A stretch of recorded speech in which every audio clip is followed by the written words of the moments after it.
Welcome to Virtual CB1A. This is Miss Rena, and we are going to continue our discussion of descriptive statistics. For today's lesson, we are going to talk about the measures of central tendency. These are our learning objectives. First, compute measures of central tendency and use appropriate measures of central tendency for a given data set. Now let's start with the question, what? What is a measure of central tendency? So it is also referred to as the measure of central location or simply the measure of center. It is a value that can represent the whole data set. Now I want you to think of the following situations. Situation number 1. If I tell you that I have a friend who is an NBA player, what would be your assumptions about my friend? You might think a lot of things about my friend, right? His points per game, assists per game, rebounds per game, or you might even assume something about the nationality or ethnicity and salary of my friend. But in general, most of you will immediately think that my friend is tall, right? You might even be able to estimate my friend's height. For example, you might think that he is around 6'5", 6'6", 6'7", or he might even be 7'1". Now let's have situation number 2. If I tell you that my boyfriend is very intelligent, what would be your assumption about his IQ? You might think that my boyfriend has a high IQ. Tama? His IQ score is about 120 or higher. So how do we come up with these assumptions? We already have assumptions such as this because we already have an idea on what is typical or normal based on our observations and also based on what we hear or read from the media. These observations and statistics can be supported by numerical quantities. So going back to situation number 1, what if I tell you that my friend's height is just 5'2"? Would you think that he's too short? Just okay? Am I being realistic or would you think na niloloko ko lang kayo? Yun ang point ng measures of central tendency, to give us an idea on what is typical, normal, or realistic, and also to give us an idea of what is rare and unrealistic, the things that rarely occur or yung medyo imposible na talaga mangyari. Now, let's go back to the question, what? What is a measure of central tendency? So, it helps us in making good assumptions or predictions about a set of data. Now, how do we find the measure of central tendency? So, we have 3 methods. First is by the use of means. Next, getting the median. And finally, finding out the mode. So, what does the mean mean? This is also referred to as, aka, it is average. We often use averages. For example, ranking of honors or pag mag-a-apply kayo sa mga scholarships, computing of GWA. And also finding out what is normal or typical. It is used in quantitative types of data. Take note, para lang siya sa mga numerical data. Quantitative lang. So how to find the mean? By definition, the mean or average is the sum of all observations divided by the number of observations. We have here a formula. So this is the summation from the first observation up to the last of x sub n all over n. Or simply, it is observation sub 1 plus observation sub 2 plus observation sub 3, or the first observation plus the second observation plus the third observation until you reach the last observation x sub n, all over the number of observations that you have in your data set. So these are the legends. So x sub n is equal to the nth observation or the last observation, and n is the number of observations. So we are going to look at this example. So later on, I will also teach you how to use Excel in finding the value for the average or the mean. So for the first example, given in the table below are the grades of 2 students competing for the first honor rank. Find their averages and decide on who should earn the first honor spot. So these are the subjects: English, Science, Math, Filipino, Social Studies. And student A earned the grades 94, 93, 95, 89, 95. And for student B, he earned 96, 90, 97, 89, and 94. So visually, mahirap tingnan kung sino yung ilalagay natin na first honor because their grades is not that consistent. On some subjects, mas mataas si student A, sa ibang subject, mas mataas si student B. So let's compute. To get the average, we were told that all we have to do is to add all the observations and divide it by the number of observations. So let's start with student A. To get the average of student A, by the way, this is the notation that we are using for the average. I think may idea na naman kayo doon. Lagay ko dito sa baba ha. So this is for the sample mean. Pag maliit na x, tapos meron siyang bar sa taas. Tapos pag malaking x, tapos may bar sa taas, this is now for, napipindot ko yung sa baba, population mean.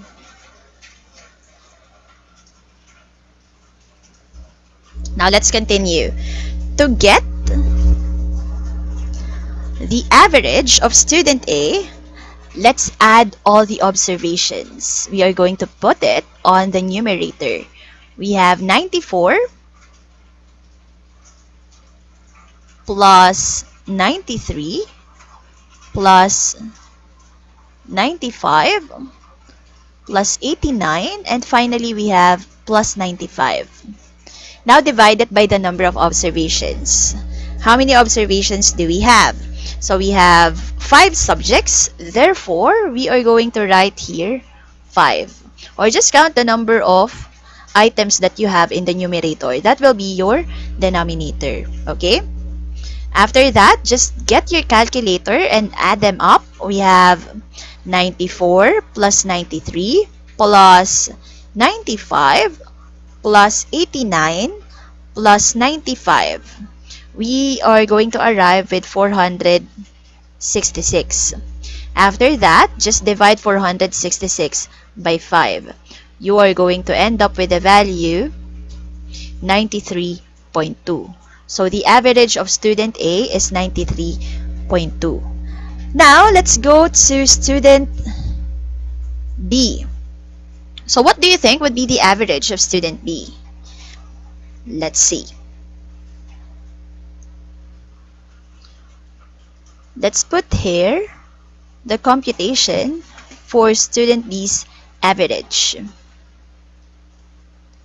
On the numerator, we are going to write 96 plus 90 plus 97 plus 89 plus 94, and divide everything by the number of observations, 5. Now, get your calculator ulit, and then, let's compute. We have 96 plus 90 plus 97 plus 89 plus 94.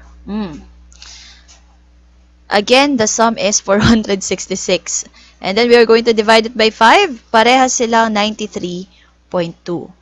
So, sino yung pipiliin natin sa kanila na first honor since parehas pa rin sila na average?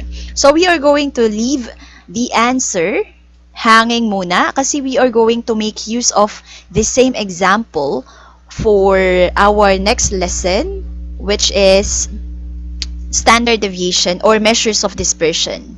Okay? So, ang mahalaga, marunong kayo ngayon kumuha ng average. Now, let's have a reminder.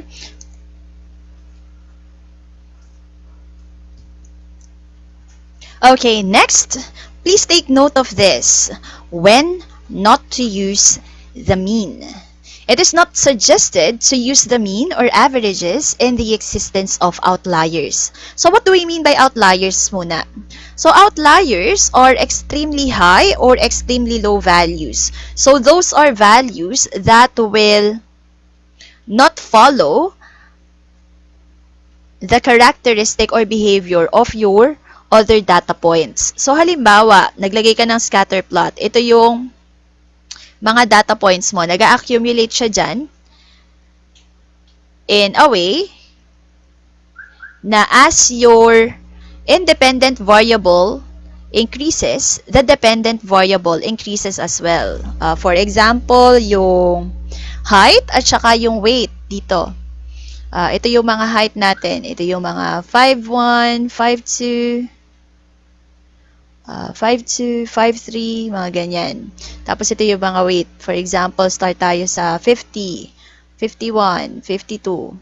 Nag-assume lang tayo ha.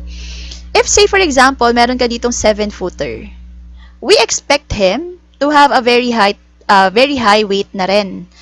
Kasi kapag ka daw bumibigat yung isang tao, pag tumatangkad yung isang tao, bumibigat sila. But instead, hindi siya nag-follow dun sa trend. Ang nangyari sa kanya, ang baba-baba ng timbang niya, pero ang taas-taas ng height niya. So this is an outlier because it doesn't follow the behavior of your other data point or it doesn't follow the trend of your data set. Okay? Again, this is an extremely high or extremely low value. So how does it affect our data set kung kukunin natin ang average? Bakit hindi siya suggested? Let's have this as an example. In a study conducted to determine the number of pets currently owned by college students, the collected information is shown below. Dapat meron tong is. May mga students na nagsabi that they own 1 pet. May mga students na nagsabi that they own 2 pets. 2 respondents said that they own 3 pets.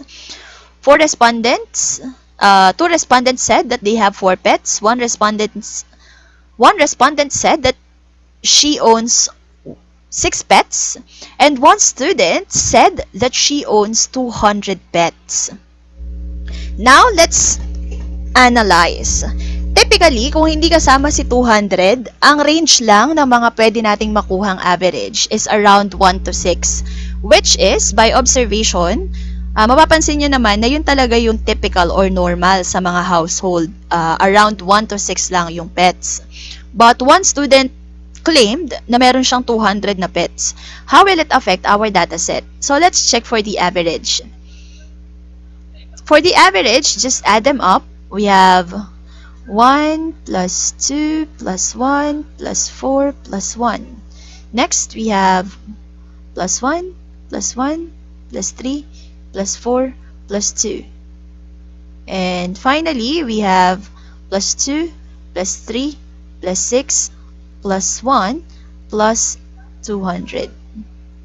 And then divide everything by the number of respondents or number of observations. We have 15 observations. Here, para mas madali, i-add ko na lang sila by row. 1, 2, 1 is 4, plus 4 is 8, plus 1 is 9. This is 1 plus 1 is 2, plus 3 is 5, plus 4 is 9, plus 2 is 11. And then for here, we have 2 plus 3 is 5, plus 6 is 11, plus 1 is 12, plus 200 is 212. Now, ilan lahat-lahat yung nasa numerator natin? That is 9 plus 11 plus 212. Ginawa ko lang na ganito kasi nalilito ako pagka ganito na karami yung ina-add. Kanya-kanyang strategy naman yan. As long as you are following the rule, add all the observations for the numerator, okay lang yon. You have 9 plus 11 plus 212. You are going to end up with 232. And then this value, 232, will be divided by 15. How will it affect your data? So 232 divided by 15 is 15.47. So approximately equal siya sa 15.47 or kahit 15 na lang since hindi tayo naglalagay ng points if we are talking about living things kasi wala naman tayong pet na portion lang or kalahati lang. So, ito yung computation natin for our average. So, typically daw, kung isasama natin si 200, around 15 yung pet na alaga ng isang household or ng isang estudyante. Is it true? Di ba parang hindi? Hindi. So ngayon, tingnan natin kung ano yung mangyayari pag tinry nating i-fix yung data. So how can we fix the data? So to fix the data set, meron kang dalawang option. So isa ay remove the outlier. Pwedeng tanggalin mo na lang si outlier. Pangalawa, pwede naman na use another method for finding the measure of central tendency. Di ba meron pa naman tayong dalawa, meron pa tayong median, saka meron pa tayong mode. So, pwedeng wag mo na lang gamitin si mean. Paano kung ang gusto natin gamitin ay yung choice number 1? To fix the measure of central tendency for the given dataset, tanggalin na lang natin si 200. Paano niya maaapektuhan yung data? So, instead of 212 here, you will only end up with 12. And instead of 15 respondents, you are going to end up with 14 respondents na lang. So, tingnan natin kung paano siya magbe-behave. So, dito, we are going to be left with 9 plus 11. This is plus ha. Plus 12. Divide mo na lang siya by 14. We have 9 plus 11 plus 12 is 32. Tapos divide mo si 32 by 14. Ilan to approximately? So approximately, you are going to end up with 200 or 2.28 571. Yan. Approximately ganyan siya. Or 2. Which is close to reality. Siya yung reflection ng totoong nangyayari sa totoong buhay. About 2 or sabi nga natin, nasa range na 1 to 6 yung pets. Alright? So now, let's continue with the median. Sabi nga natin kanina, di ba? Kung hindi pwede si mode, pwede natin gamitin si kung hindi pwede si average or mean, pwede natin gamitin si median or si mode. Ngayon, i-discuss na natin kung ano si median. So, si median po ay the middle value. It is the suggested measure of central tendency in the existence of outliers in the dataset. So, sabi nga natin kanina, di ba? Pagka may outlier, wag kang gagamit ng average. Pwede mo gamitin si median. Again, outliers are extremely high or low values. So, it is used in quantitative types of data. Parehas lang ng mean. Parehas silang para lang sa numerical. Now, how do we find the median? So, you have to sort your data from lowest to highest. Or, this is or, highest to lowest. Case number 1, sa pagkukuha ng median. Pag meron kang odd number of observations. Ano yung mga odd? Yung mga hindi divisible by 2. 5, 7, 9, 11, 19, 109, 111, 1,107. Yun. Mga odd observations yon. Use the formula K is equal to n plus 1 over 2. The median is the kth observation. Take note, hindi yung sagot dito sa formula na to ang median. Ang median ay yung nakapwesto sa kth observation. For example, ang nakuha mong K ay 5. Ibig sabihin, yung 5th observation, yun ang median. Okay? Now, let's go to case number 2. We have even number of observations. If you have an even number of observations, dalawa yung formula na gagamitin mo. Una, K sub 1 is equal to n over 2. And K over 2 is equal to n over 2 plus 1. The median is the average of the observations located in K sub 1 and K sub 2. So, kapag may even number of observations ka, medyo matrabaho siya kasi kukuha ka ng dalawang position, K sub 1 at saka K sub 2. Tapos kung ano yung value na nandun sa K sub 1 at K sub 2 position, kukunin mo yung average nila. Only then will you get the median. So, please take note of that. Now, let's go back to our previous example, the number of pets owned. So, sabi nga natin, pagka may outlier, di natin pwede gamitin si average. Pwede tayo nating tanggalin yung outlier o kaya gumamit tayo ng median. So, for the median, we have to sort our observation from lowest to highest o kaya highest to lowest. So, let's start with the lowest values. We have 1 yung pinaka-lowest, followed by 1 ulit, followed by another 1, followed by another 1, followed by another 1. You have to be careful. Followed by another 1. Next, doon tayo sa sumunod na pinakamaliit na observation. So, we have 2. Ilan ang 2 natin? 3. Ay. Ano ba to? This is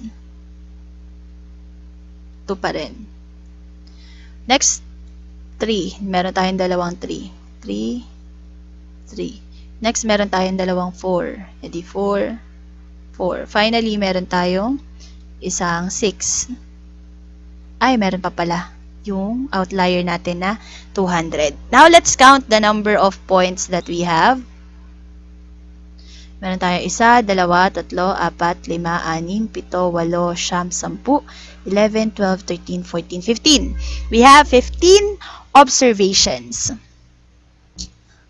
So, compute na tayo ng value ni K. Sabi natin kanina, K is equal to N plus 1 over 2. Yun nasa position ni N plus 1 over 2, yun si median.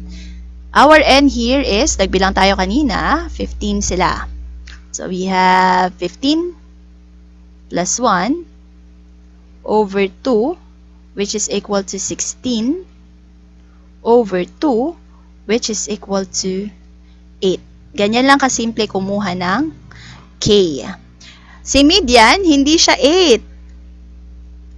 Ang hahanapin natin, yung nasa posisyon ni 8th observation. So, bilang tayo, sino yung pang number 8 sa kanila? 1, 2, 3, 4, 5, 6, 7, 8. Siya yung ating median. Lagyan natin siya ng bilog. Papalit ako ng kulay para mas visible siya. Yan, gawin natin red. 1, 2, 3, 4, 5, 6, 7, 8. So, ito yung ating median. Our median here is 2, not 8. Again, K is for the computation for the position of the median. Sabi natin kanina sa definition, pwede namang highest to lowest. So, kung magbibilang ka naman, kung magsasort ka from highest to lowest, parehas lang yung makukuha mong data point. So, if we start with 200 and then we count 8 units, you will still end up with this observation. Let's try. 1, 2, 3, 4, 5, 6, 7, 8. So, di ba parehas pa rin yung median. I hope that was clear. Let's go to the next slide. Ayan na naman sila. Preliminary grade in statistics of 20 students. 20 naman yung observations natin. So, dalawa yung kukuhanin natin na posisyon. Isa si K sub 1, tapos sumunod si K sub 2. After natin makuha si K sub 1 at si K sub 2, tayo ay magbibilang kung sino yung nandun sa position na yon. So, let's see. Medyo nakakatamad siya i-compute. Ang haba kasi. So, ilan ang N natin? Sabi nga, 20, di ba? Ito na pala siya. So, N is equal to 20. We have the formula.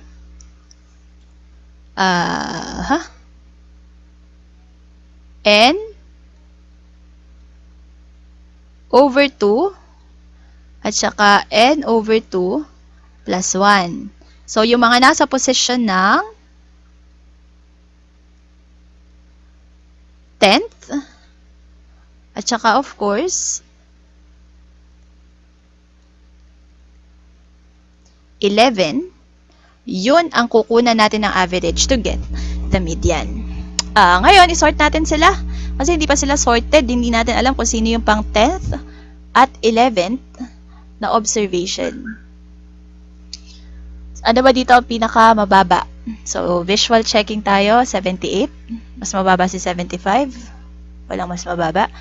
Okay, pinaka-mababa si 74. Tanggalin natin si 74. Sunod si 75. Line of 7. Isa pang line of 7. 75. Meron pa bang line of 7? Meron pa. 78. Now, wala na line of 7. Let's look for 80. Walang 80. Sumunod ng maliit ay 81. Followed by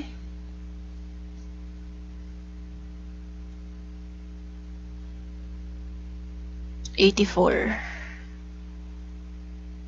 Followed by 85. Followed by 86. Uy, sunod-sunod. 87. Followed by 88.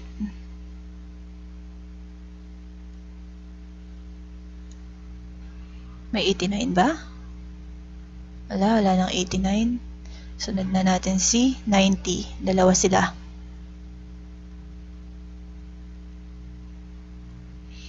Kasunod ni 90, meron tayo 92. Followed by 95. Followed by 96. Tapos puro na 98. Ilan na 98 natin? Isa, dalawa, tatlo, apat. Apat na 98. So, 98, 98, 98, 98. Ayan. Bilangin natin yung number of observations. Dapat ito ay 20. 1, 2, 3, 4, 5, 6, 7, 8, 9, 10, 11, 12, 13, 14, 15, 16, 17, 18. Ha? Kulang ako isa? Kulang ako na isang 90. May 90 pa dito. Sus. Ay, naku, makakapagbura pa.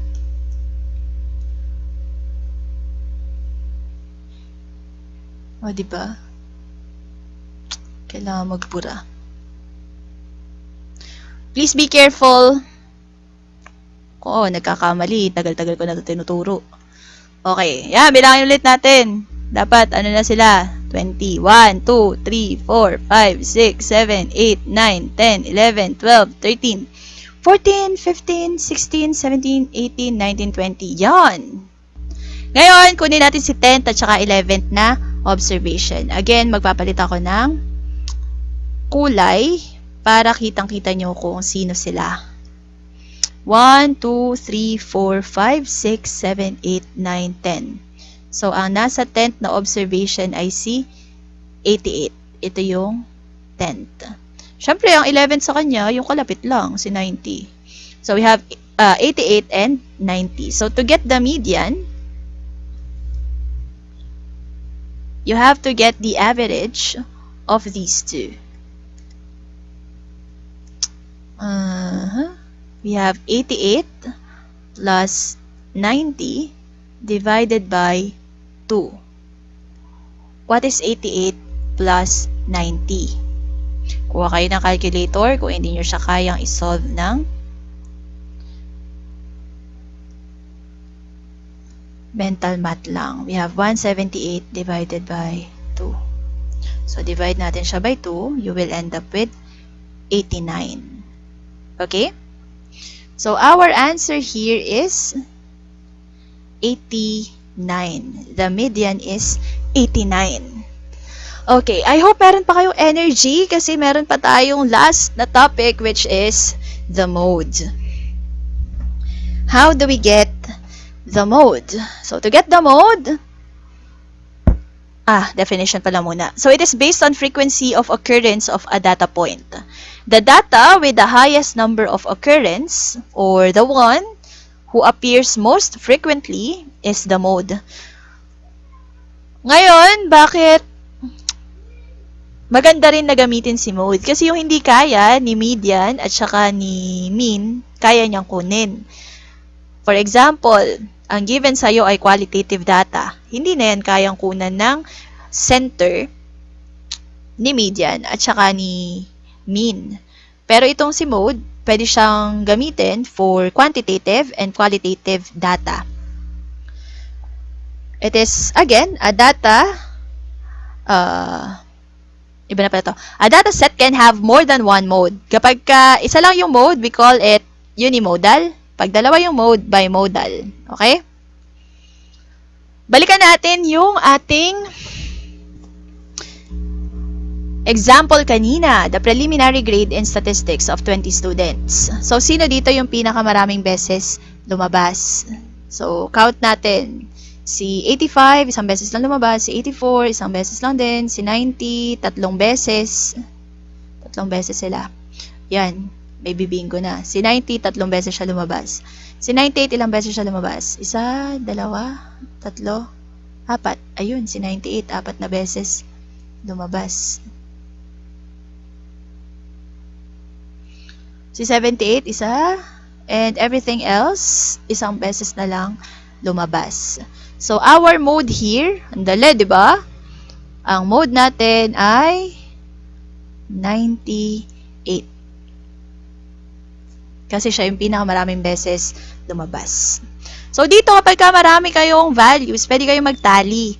Pero mamaya, tuturuan ko rin kayo kung paano gumamit ng Excel. Para, even though you have a very big population or number of samples, it'll be easy for you to find the mode. Now, let's have a qualitative example. This is the most preferred non-alcoholic beverages of 20 college students. So, sabi ko nga kanina, pwede kayong magtali. So, meron tayong mga beverage na milk tea. Tapos, meron tayong coffee, followed by soda. Last na ba to? Yogurt? Last na yung yogurt. And then, just make a frequency distribution. Ito yung frequency nila. Kung natatandaan nyo pa yung table natin for frequency distribution before.